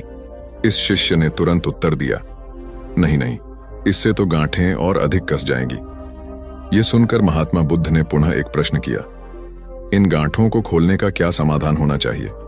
शिष्य तुरंत बोला, गुरुजी, हमें इन गांठों को ध्यान से देखना चाहिए कि इसकी गांठें कैसे लगाई गई हैं। उसके पश्चात इनको खोलने का प्रयत्न करना चाहिए। शिष्य का उत्तर सुनकर महात्मा बुद्ध मुस्कुराते हुए बोले कि जीवन का यही सूत्र मैं आप लोगों को समझाना चाहता हूं। आप जीवन में जब कभी भी किसी समस्या में फंसे तो सबसे पहले उस समस्या का कारण ढूंढें और फिर उसका निवारण करें। व्यवहारिक जीवन में लोग समस्या का कारण जाने बिना ही उसका समाधान ढूंढने की कोशिश करते हैं, जिस कारण उनको उचित परिणाम नहीं मिल पाता। महात्मा बुद्ध शिष्य को कहने लगे कि बहुत से लोग मुझसे पूछते हैं कि आपने क्रोध को कैसे समाप्त करें, लेकिन कभी किसी ने यह नहीं पूछा कि मुझे क्रोध क्यों आता है। ऐसे ही लोग मुझसे पूछते हैं कि अहंकार को कैसे समाप्त करूं, लेकिन कोई यह जानने की कोशिश नहीं करता कि आखिर अहंकार का बीज उनके अंदर कैसे उत्पन्न हुआ। जैसे रस्सी में गांठें लगाने के बाद भी उसका वास्तविक स्वरूप नहीं बदलता, वैसे ही व्यक्ति में चाहे जैसे भी अवगुण पैदा हो जाए, उसके अंदर की अच्छाई कभी समाप्त नहीं होती। जैसे हम धैर्य से रस्सी की गांठों को ध्यान से देखकर खोल सकते हैं, वैसे ही जीवन में आने वाले विकारों और समस्याओं का हल हम ढूंढ सकते हैं। अगर जीवन में किसी भी तरह की कोई समस्या उत्पन्न हुए है तो उसके कारण को ध्यान से समझने पर उसका निवारण भी स्वतः मिलने लगते हैं। दुनिया में जो तरक्की हो रही है या देश में कोई तरक्की करता है तो उसे जरूर देखना चाहिए, चाहे घर की टीम हो या बाहरी लोगों को मिलाकर बनाई हुई हो। जहां जहां अच्छे समूह बन गए वहां वहां तरक्की हो गई, ऐसा ही देखा गया है। आपके आसपास जितने लोग तरक्की पसंद हैं वो मिलकर ही काम करते होंगे, उनका टीम वर्क अच्छा होगा। एक परिवार था, वो गरीब था, खाने को कुछ नहीं था। काफी सोचा कि काम मिले, मगर काम नहीं मिला। 2 बच्चे थे, बीबी थी। एक दिन उन्हें विचार आया कि इस गांव में काम मिलना मुश्किल है, चलो कहीं और चलते हैं। इस इरादे से वे एक दिन गांव छोड़कर चल दिए। रात का समय था, रास्ता भी जंगली था। सोचा वृक्ष के नीचे रात गुजारी जाए। आदमी ने अपने एक लड़के को लकड़ी चुनने तथा दूसरे को पानी लाने के लिए भेज दिया तथा बीवी को चूल्हा बनाने के लिए कहा और उसने जगह साफ कर दी। चारों ने अपने अपने काम कर लिए। चूल्हा जलाया गया, पानी गर्म होने लग गया। वृक्ष के ऊपर हंस रहता था। वो सोचने लगा, ये कैसा मूर्ख है, इन्होंने चूल्हा तो जला दिया मगर इनके पास पकाने को तो है ही नहीं कुछ भी। हंस ने उनसे पूछा, तुम्हारे पास पकाने को क्या है? वो आदमी बोला, तुझे मार के खाएंगे। हंस बोला, मुझे क्यों मारोगे? आदमी बोला, हमारे पास न पैसा है और न ही सामान, तो क्या करें? हंस सोच में पड़ गया। इन्होंने चूल्हा भी जला लिया है, सब कर्मशील हैं, मुझे तो ये खा ही जाएंगे। तो हंस बोला, अगर मैं आपको धन दे दूं तो मुझे छोड़ दोगे? घर का स्वामी बोला, हाँ छोड़ देंगे। हंस कहने लगा, मेरे साथ चलो, मैं तुम्हें धन देता हूं। हंस उनको थोड़ी दूर ले गया और चोंच से इशारा किया और कहा कि यहां से निकाल लो। उन्होंने गड्ढा खोदा और वहां से धन निकाल लिया। हंस का धन्यवाद करके वापस अपने गांव आ गए और एक ही दिन में खूब मौज से रहने लग गए। अब उनके घर में किसी चीज की कमी नहीं थी। पड़ोसी ने देखा कि इस परिवार के पास ऐसी कौन सी चीज आ गई जो इनके पास इतना कुछ आ गया। उसने छोटे लड़के को बुलाकर सारी बात पूछ ली कि पैसा कहाँ से आया है। उनके भी 2 बच्चे थे। उन्होंने भी ऐसी योजना बनाई और चल दिए। उन्होंने उसी वृक्ष के नीचे डेरा लगा लिया। आदमी ने अपने बड़े लड़के को कहा, लकड़ी लाओ, तथा छोटे लड़के को पानी लाने के लिए कहा, परंतु दोनों आनाकानी करने लगे। बीबी ने भी कहा कि मैं थक चुकी हूं। जैसे जैसे पानी लकड़ी इकट्ठी हो गई और पानी गर्म होने लगा, हंस फिर आया और बोला, तुम्हारे पास खाने को तो नहीं है तो फिर पानी गर्म कर रहे हो। आदमी बोला, तुझे मारकर खाएंगे। हंस मुस्कुरा उठा और बोला, मारने वाले तो 3 दिन पहले आए थे। तुम अपना समय खराब मत करो, घर जाओ, तुम मुझे क्या मरोगे। तुम तो आपस में ही लड़ रहे हो। जिन्होंने दूसरों को जितना होता है वे खुद नहीं लड़ते। संसार का नियम भी ऐसा ही है। जिन लोगों ने तरक्की करनी है वे मिलकर चलते हैं, और आज भी संसार में उनका ही बोल बाला है। जो आपसी तालमेल में रहते हैं वे ही समाज रूपी हंस को जीत सकते हैं। एक बार अकबर ने बीरबल से कहा, मुझे परमात्मा दिखा दो।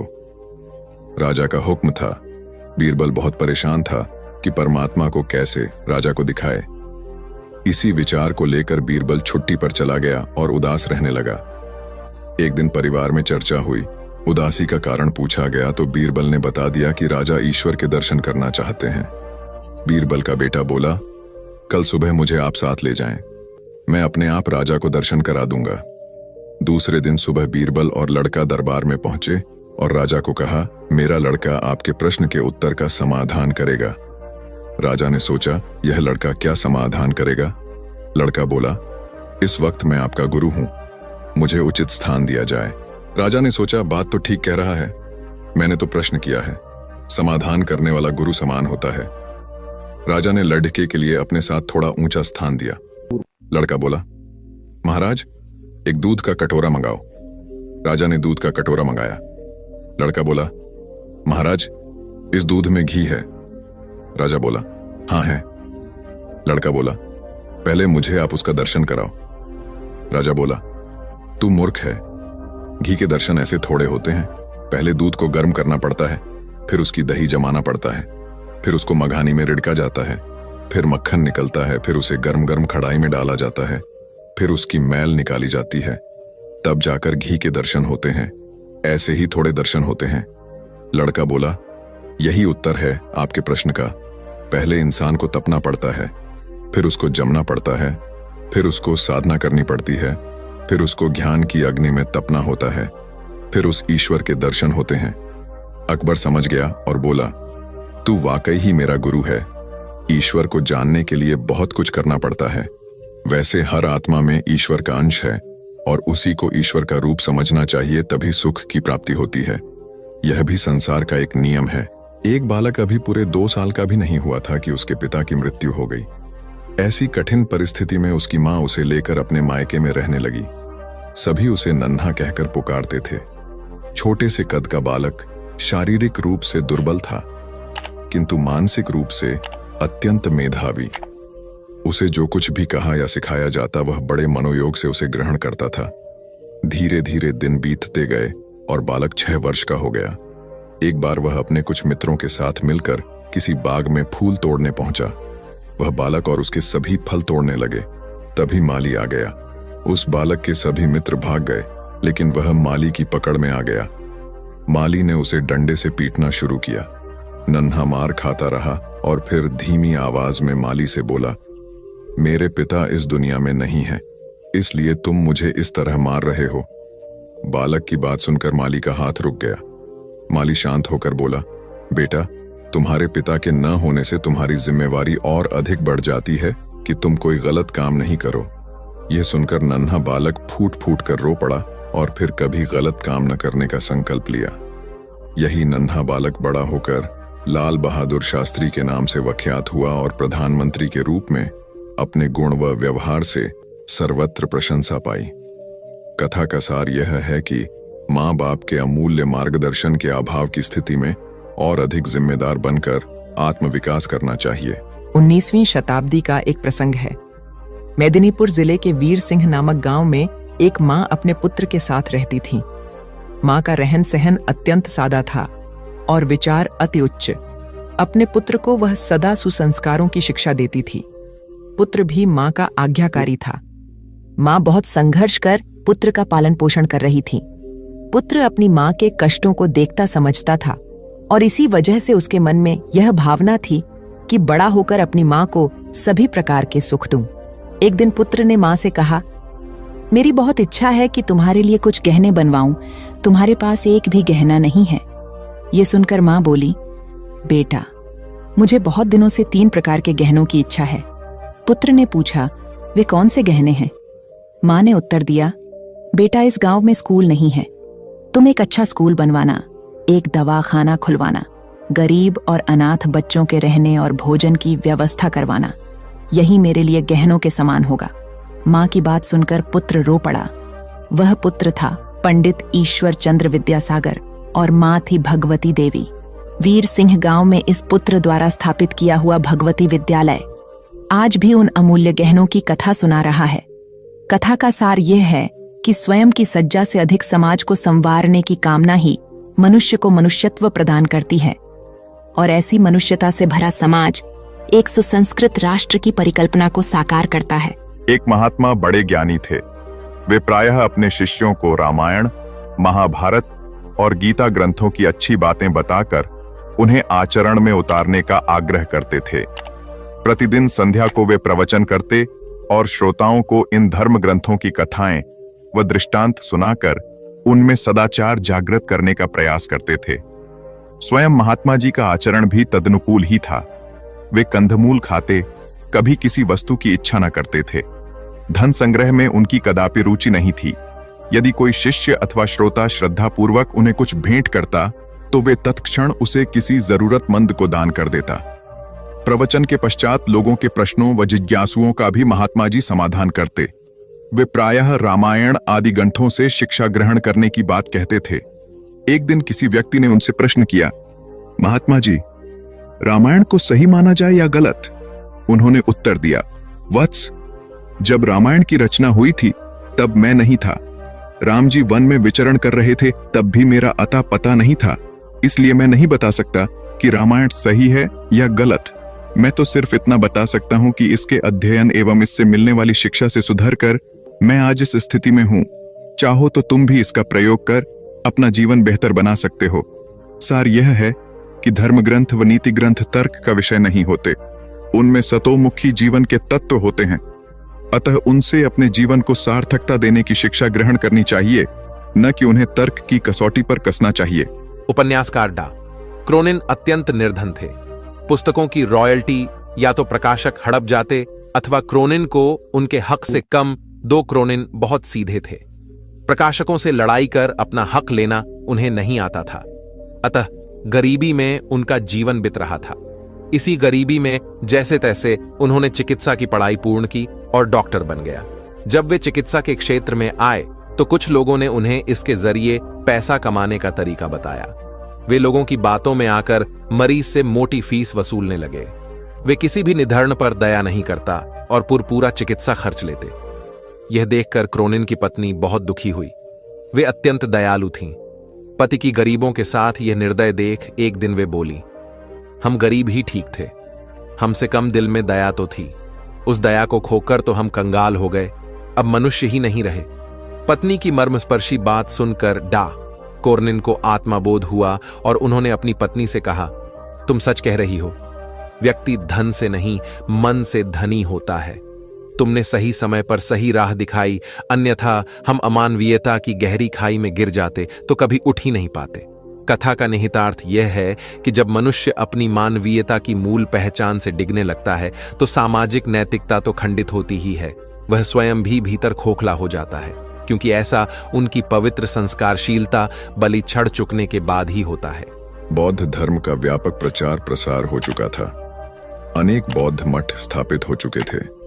सभी मठों में योग्य आचार्य व कुलपित की नियुक्ति की जानी थी, ताकि वे बौद्ध धर्म के समुचित प्रसार में अपनी महती भूमिका निभा सकें।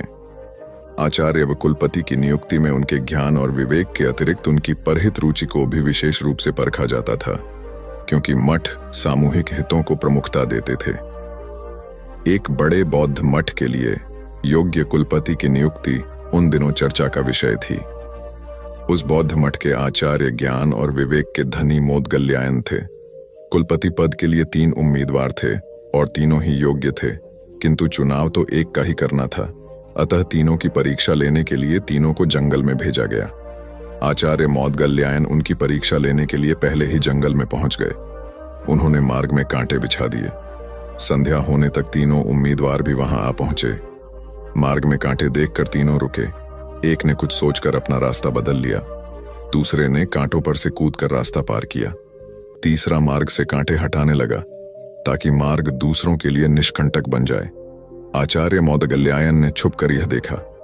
यह सब देखकर आचार्य मोदगल्यायन ने इस तीसरे उम्मीदवार को यह कहते हुए कुलपित घोषित किया कि मठ में सत्प्रवृत्तियों को परंपरा वही डाल सकेगा जो सभी का ध्यान रख सके और अपने आचरण से प्रेरणा देने की क्षमता रखता हो। कथा का सार यह है कि निजी हितों पर सामूहिक हितों को वरीयता देने वाला ही सच्चा नेतृत्व करता होता है। एक गुरु और शिष्य तीर्थाटन हेतु जा रहे थे। चलते चलते शाम घिर आई तो दोनों एक पेड़ के नीचे रात्रि विश्राम के लिए रुक गए। गुरुजी रात्रि में मात्र 3-4 घंटे ही सोते थे, इसलिए उनकी नींद जल्दी पूर्ण हो गई। वे शिष्य को जगाए बिना दैनिक कार्यों से निवृत्त हो पूजा पाठ में लग गए। इसी बीच उन्होंने एक विषधर सर्प को अपने शिष्य की ओर जाते देखा। चूंकि गुरुजी पशु पक्षियों की भाषा समझते थे, इसलिए उन्होंने सर्प से प्रश्न किया, सोए हुए मेरे शिष्य को डसने का प्रयोजन है? सर्प ने उत्तर दिया, महात्मन, आपके शिष्य ने पूर्व जन्म में मेरी हत्या की थी। मुझे उससे बदला लेना है। अकाल मृत्यु होने पर मुझे सर्प योनि मिली है। मैं आपके शिष्य को डसकर उसे भी अकाल मृत्यु दूंगा। क्षण भर विचार के उपरांत गुरुजी बोले, मेरा शिष्य अत्यंत सदाचारी व होनहार होने के साथ ही अच्छा साधक भी है। फिर तुम उसे मरकर विश्व को उसके ज्ञान और प्रतिभा से क्यों वंचित कर रहे हो? स्वयं भी इस कार्य से मुक्ति नहीं मिलेगी। किंतु सर्प का निश्चय नहीं बदला। तब गुरुजी ने एक प्रस्ताव को रखते हुए कहा, मेरे शिष्य की साधना अभी अधूरी है। उसे अभी इस क्षेत्र में बहुत कुछ करना है, जबकि मेरे लक्ष्य पूर्ण हो चुके हैं। मेरे नाश में किसी की हानि नहीं है, अतः उसके स्थान पर मुझे 10 लो। गुरु का यह स्नेह देखकर सर्प का हृदय परिवर्तन हो गया और वह उन्हें प्रणाम कर वहां से चला गया। वस्तुतः गुरु की गुरुता न केवल शिष्य को ज्ञान देने में, बल्कि उसे पूर्ण परिपक्व होने तक उसकी रक्षा करने में निहित है। स्वामी विवेकानंद के प्रवचन ज्ञान युक्त और तर्क आधारित होते थे। ज्ञान, भक्ति और कर्म विषयक जटिल से जटिल प्रश्नों का समाधान स्वामी जी अपनी सहज मेघा से कर देते थे। जिज्ञासुओं का जमावड़ा उनके आसपास हमेशा लगा रहता था। प्रवचन के दौरान या प्रवचन समाप्ति के उपरांत भी कई बार ऐसा होता था कि जिज्ञासुओं की ओर से प्रश्न आते रहते और स्वामी जी उन प्रश्नों का संतुष्टिजनक उत्तर देते। एक बार स्वामी जी अपने प्रवचन में भगवान के नाम की महत्ता बता रहे थे। यह सुनकर एक व्यक्ति ने तर्क दिया, शब्दों में क्या रखा है स्वामी जी? उन्हें रटने से क्या लाभ होगा? तब स्वामी जी उसे प्रमाण सहित समझाने के उद्देश्य से नीच, जाहिल, मूर्ख आदि अपशब्दों से संबोधित किया। यह सुनकर वह अत्यंत क्रोधित हो गया और कहने लगा, आप जैसे सन्यासी के मुंह से ऐसे शब्द शोभा नहीं देते। आपके इन कुवचनों से मुंह बहुत आघात पहुंचा है। तब स्वामी जी बोले, भाई, वे तो शब्द मात्र थे। आपने ही कहा कि शब्दों में क्या रखा है। मैंने भी तो आपको मात्र शब्द ही कहे, कोई पत्थर तो नहीं मारे। स्वामी जी की बात सुनकर उस व्यक्ति को अपने प्रश्न का जवाब मिल गया कि अब शब्द क्रोध का सकते हैं तो प्रिय वचन भी आशीर्वाद और कृपा दिला सकते हैं। वस्तुतः शब्द की महिमा अपरंपार है। अप्रिय वाणी मर्म भेदी होती है और मधुर वाणी मरहम का काम करती है। इसलिए प्रथम स्थिति में अपयश और दूसरी स्थिति में सम्मान व शुभाशीष मिलती है। एक जंगल में 3 दोस्त बड़े आनंद से रहते थे, कछुआ, हिरण और कौआ। जंगल में सभी प्रकार के प्राणी और पक्षी भी रहते थे, लेकिन उनके जैसा कोई न था। एक दिन हिरणी बोली, अरे वही बैठे बैठे मैं बोर हो गई हूं, चलिए कोई ऐसा खेल खेलते हैं जिसमें सभी को मजा आ जाए। कछुआ और कौआ बोला, हाँ दोस्तों, वही बैठे बैठे का खेल खेलकर बोर हो चुके हैं, अब कुछ नया खेल खेलेंगे। कौवे को हिरण बोली, ठीक है, तो तुम एक बड़े से पेड़ पर बैठकर आंखें बंद करके 10 तक गिनती करो और हम दोनों छुपेंगे। उसके बाद तुम हमें ढूंढना। ढूंढने पर जो भी पहला मित्र दिखेगा वो तुम्हारी जगह पर 10 तक गिनती करेगा और तुम छुप जाना। कौआ गिनती करने लगा, हिरण और कछुआ छुपने लगे। इसी तरह खेल चलता रहा। जब खेल खेल कर तीनों मित्र थक गए तब एक जगह बैठकर बातें करने लगे। उतने में एक शिकारी वहां से गुजर रहा था। तभी उसकी नजर हिरण, कौआ और कछुए पर पड़ी। शिकारी ने जैसे ही तीनों मित्रों को देखा उन्हें पकड़ने के लिए दौड़ा। खतरे का आभास होते ही हिरण और कौआ रफू चक्कर हो गए, यानी कि वहां से भाग गए। कछुए को आभास हुआ, परंतु कछुए की चाल धीरे होने के कारण शिकारी के हाथ लग गया और शिकारी उसे अपने कपड़े में बांधकर ले जाने लगा। शिकारी मन ही मन खुश हो गया। हिरण नहीं तो कछुआ ही सही, रात का तो प्रबंध हो गया, यह कहकर वहां से जाने लगा। उधर हिरण और कौआ अपने मित्र को ऐसे शिकारी के कैद में देखकर दुखी होने लगे। तभी शिकारी भोजन में कछुए को खाने वाला है। यह सुनकर हिरण और कौवे ने एक योजना बनाई। कौवे ने हिरण को कहा कि जैसे ही शिकारी यहां से जब जाने लगेगा तब तुम उसके सामने जाना। जब शिकारी तुम्हें देखेगा तो अपनी पोटली जमीन पर रखकर तुम्हें पकड़ने के लिए जैसे ही दौड़ेगा, मैं जमीन पर रखी हुई पोटली पकड़कर उड़ जाऊंगा और तुम वहां से भाग जाना। जैसे ही शिकारी वहां से जाने लगा, हिरनी उसके सामने आ गई। शिकारी ने हिरनी को पकड़ने के लिए पोटली जैसे ही जमीन पर रखी, कौआ अपनी चोंच में पोटली पकड़कर उड़ गया। शिकारी हिरण को पकड़ने के लिए दौड़ा और पीछे मुड़कर देखा, कौआ पोटली चोंच में पकड़कर उड़ रहा था और इधर हिरण पलक झपटे ही भाग गई। शिकारी निराश होकर घर लौट गया। कौवे ने पोटली को महफूज जगह पर रखा और कछुए को शिकारी के चंगुल से आजाद कराया और तीनों मित्र आनंद से रहने लगे। इससे हमें यह सीख मिलती है कि असली दोस्ताना वही जो समय पर काम आए। एक किसान था जिसके 2 बेटे थे। वह बहुत ही आलसी और निकम्मे थे। वह अपने पिता को कामकाज में हाथ बटाने के बजाय आलस किया करते थे, इधर उधर घूमते फिरते थे। किसान को अपने बेटों की बहुत फिक्र थी।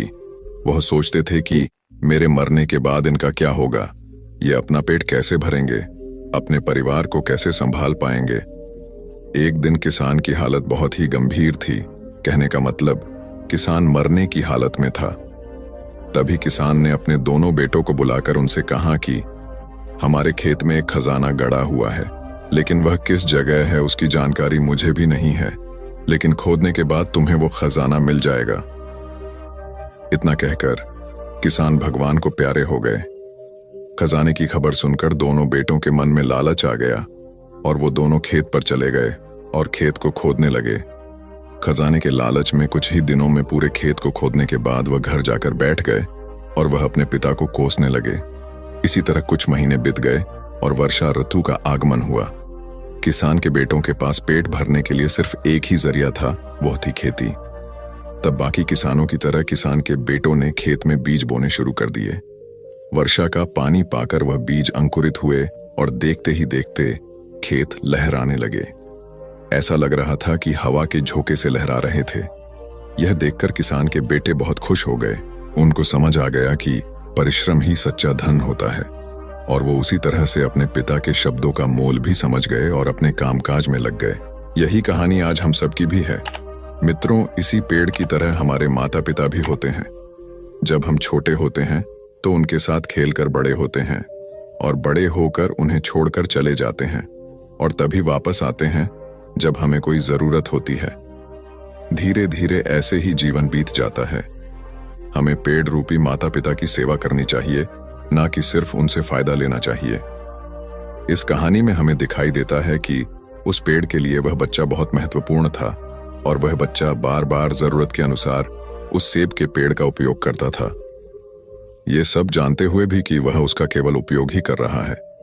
इसी तरह आजकल हम भी हमारे माता पिता का जरूरत के अनुसार उपयोग करते हैं और बड़े होने पर उन्हें भूल जाते हैं। हमें हमेशा हमारे माता पिता की सेवा करनी चाहिए, उनका सम्मान करना चाहिए और हमेशा भले ही हम कितने भी व्यस्त क्यों ना हो, उनके लिए थोड़ा समय तो भी निकलते रहना चाहिए। एक समय की बात है, एक बार गौतम बुद्ध अपने शिष्यों के साथ बैठे हुए थे। तभी वहां एक व्यक्ति आया जो बहुत क्रोध में था और गौतम बुद्ध के पास आकर बहुत भला बुरा कहने लगा। गौतम बुद्ध के शिष्यों को बहुत गुस्सा आया, पर गौतम बुद्ध एकदम शांत थे। वह व्यक्ति वहां से चला गया। फिर अगले दिन वह दोबारा आ गया। और आज तो वह और भी ज्यादा गुस्से में था और गौतम बुद्ध को और भी बुरा कहने लगा। परंतु आज भी गौतम बुद्ध एकदम शांत थे और मुस्कुरा रहे थे। पर गौतम बुद्ध के शिष्यों को बहुत गुस्सा आया। वह व्यक्ति कुछ देर चिल्लाता रहा, फिर चला गया। अगले दिन वह व्यक्ति फिर आया और आज तो हद ही कर दी उसने। आकर गौतम बुद्ध को गाली देने लगा। गौतम बुद्ध के शिष्यों को बहुत गुस्सा आया, परंतु आज भी गौतम बुद्ध एकदम शांत थे। इतना कुछ चलता रहा और बुद्ध मुस्कुरा रहे थे। यह क्रम कुछ दिन चलता रहा, फिर उस व्यक्ति ने आना छोड़ दिया। तब उनके एक शिष्य ने पूछा, गुरुजी, आप चाहते तो पहले दिन ही उस व्यक्ति को भगा सकते थे, पर आपने ऐसा क्यों नहीं किया? तब गौतम बुद्ध ने बड़ी नम्रता से कहा, अगर कोई व्यक्ति हमें कोई उपहार दे और हम उसे लेने से मना कर दे तो वह व्यक्ति क्या करेगा? शिष्य ने कहा, वह व्यक्ति अपना उपहार लेकर लौट जाएगा। तब गौतम बुद्ध ने कहा, मैंने भी ऐसा ही किया। उस व्यक्ति ने मुझे उपशब्द रूपी उपहार दिया, मैंने उसे लेने से मना कर दिया, मतलब उस पर कोई भी प्रतिक्रिया नहीं दी, तो व्यक्ति अपने वह अपशब्द वापस लेकर लौट गया। एक व्यक्ति की 3 साल की बेटी थी। एक दिन उस व्यक्ति ने देखा कि उसकी बेटी उसके एक बहुत सुंदर और महंगे गोल्ड पैकिंग पेपर से एक बॉक्स को लपेट रही थी। ये देखकर उस व्यक्ति को बहुत गुस्सा आया है। उसने अपनी बेटी को बहुत डांटा, तुमने मेरे इतनी कीमती पेपर को बेकार कर दिया, वो भी बिना किसी मतलब के। तुम इसे अच्छे काम के लिए उपयोग करती तो अच्छा लगता, पर तुमने एक बेकार से डिब्बे को उसमें लपेट दिया। कुछ दिन बीते, दिवाली का दिन आया। उस व्यक्ति ने अपनी बेटी को गिफ्ट दिया। बेटी ने भी वही सुंदर सा गोल्डन बॉक्स पापा को दिया। उसके पापा पहले तो उसे देखकर बहुत खुश हुए, पर जैसे ही उन्होंने उस डिब्बे को खोला वह खाली था। यह देखकर उस व्यक्ति ने अपनी बेटी को घूरा और कहा, क्या तुम्हें इतना भी नहीं पता कि किसी को खाली डिब्बा नहीं देते? लड़की कुछ देर शांत रही, फिर बोली, पापा, यह डिब्बा खाली नहीं है, मैंने इसमें बहुत सारे किस आपके लिए रखे हैं। कभी कभी आप जल्दी ऑफिस चले जाते हैं और मैं सोती रह जाती हूं, तो आप इसमें से एक किस ले जा सकते हैं। बेटी की बात सुनकर उस व्यक्ति की आंख भर आई। एक गांव में एक लड़का रहता था। उसके घर की आर्थिक स्थिति ठीक नहीं थी। उसके मन में विचार आया, किसी बड़े शहर में जाकर वह नौकरी करे। वह कलकत्ता गया और नौकरी ढूंढने लगा। बहुत खोज के बाद उसे एक सेठ के घर में नौकरी मिल गई। नौकरी 6 आने रोज की थी। काम था, सेठ को रोज 6 घंटे अखबार और किताब पढ़कर सुनाना। लड़के को नौकरी की जरूरत थी, तो उसने वह नौकरी स्वीकार कर ली। एक दिन की बात है, लड़के को दुकान के कोने में 100 के 8 नोट पड़े मिले। उसने चुपचाप उन्हें अखबार और किताबों से ढक दिया। दूसरे दिन रुपयों की खोजबीन हुई। लड़का सुबह जब दुकान पर आया तो उससे पूछा गया। लड़के ने तुरंत ही प्रसन्नता से रुपये निकालकर ग्राहक को दे दिए। वह बहुत ही खुश हुआ। लड़के के ईमानदारी से सबको बहुत प्रसन्नता हुई। सेठ भी लड़के से बहुत खुश हुआ। सेठ ने लड़के को पुरस्कार देना चाहा तो लड़के ने लेने से मना कर दिया। लड़के ने कहा, सेठ जी, मैं आगे पढ़ना चाहता हूं, पर पैसों के अभाव में पढ़ नहीं पा रहा, आप कुछ सहायता कर दें। सेठ ने लड़के की पढ़ाई का प्रबंध कर दिया। लड़का बहुत मेहनत से पढ़ता गया। यही लड़का आगे चलकर बहुत बड़ा साहित्यकार बना। इसका नाम था राम नरेश त्रिपाठी। हिंदी साहित्य में इनका बहुत बड़ा योगदान है। एक रोटी की कीमत। रोटी की कीमत क्यों बढ़ेगी? एक बनिया था, 5 रुपए की एक रोटी बेचता था। उसे रोटी की कीमत बढ़ानी थी, लेकिन बिना राजा की अनुमति कोई भी अपने दाम नहीं बढ़ा सकता था। लिहाजा राजा के पास बनिया पहुंचा। बोला, राजा जी, मुझे रोटी का दाम 10 करना है। राजा बोला, तुम 10 नहीं 30 रुपए करो। बनिया बोला, महाराज, इससे तो हाहाकार मच जाएगा। राजा बोला, इसकी चिंता तुम मत करो, तुम 10 रुपए दाम कर दोगे तो मेरे राजा होने का क्या फायदा? तुम अपना फायदा देखो और 30 रुपए दाम कर दो। अगले दिन बनिए ने रोटी का दाम बढ़ाकर 30 रुपए कर दिया। शहर में हाहाकार मच गया। तभी सभी जनता राजा के पास पहुंचे। बोले, महाराज, ये बनिया अत्याचार कर रहा है, 5 की रोटी 30 में बेच रहा है। राजा ने अपने सिपाहियों को बोला, उस गुस्ताख बनिए को मेरे दरबार में पेश करो। बनिया जैसे ही दरबार में पहुंचा, राजा ने गुस्से में कहा, गुस्ताख, तेरी ये मजाल, तूने बिना मुझसे पूछे कैसे दाम बढ़ा दिया? ये जनता मेरी है, तू इन्हें भूखा मारना चाहता है। राजा ने बनिए को आदेश दिया, तुम रोटी कल से आधे दाम में बेचोगे, नहीं तो तुम्हारा सर कलम कर दिया जाएगा। राजा का आदेश सुनते ही पूरी जनता ने जोर से बोला, महाराज की जय हो, महाराज की जय हो, महाराज की जय हो। नतीजा सुनिए। अगले दिन से 5 की रोटी 15 में बिकने लगी। अब जनता भी खुश, बनिया भी खुश और राजा भी खुश। एक बार की बात है, यूनानी राजा मिडास था। वह बहुत अमीर था और उसके पास बहुत सारा सोना था। उसकी एक बेटी थी जिसे वह बहुत प्यार करता था। एक दिन मिडास को एक फरिश्ता मिला जिसे मदद की जरूरत थी। उसने उसकी मदद की और बदले में वह एक इच्छा देने को तैयार हो गई। मिडास की इच्छा थी कि वह जिस चीज को छुए वह सोना बन जाए। उनकी इच्छा दी गई थी। अपने घर के रास्ते में उसने चट्टानों और पौधों को छुआ और वे सोने में बदल गए। जैसे ही वह घर पहुंचा, उत्साह में उसने अपनी बेटी को गले से लगा लिया, जो सोने में बदल गई थी। मिडास तबाह हो गया था और उसने अपना दोस्तों, आपने आज के इस वीडियो से क्या सीखा वह मुझे आप कमेंट में बता सकते हैं। इसी के साथ में उम्मीद है कि आपको आज की वीडियो पसंद आई होगी, तो इस वीडियो को उस इंसान को शेयर करें जिससे यह कहानी सुनने की जरूरत है, और उसी के ठीक बाद चैनल को सब्सक्राइब करें। तो चलिए फिर मिलते हैं ऐसी एक और नई वीडियो में एक नए मैसेज के साथ। तब तक के लिए अपना ख्याल रखें। धन्यवाद।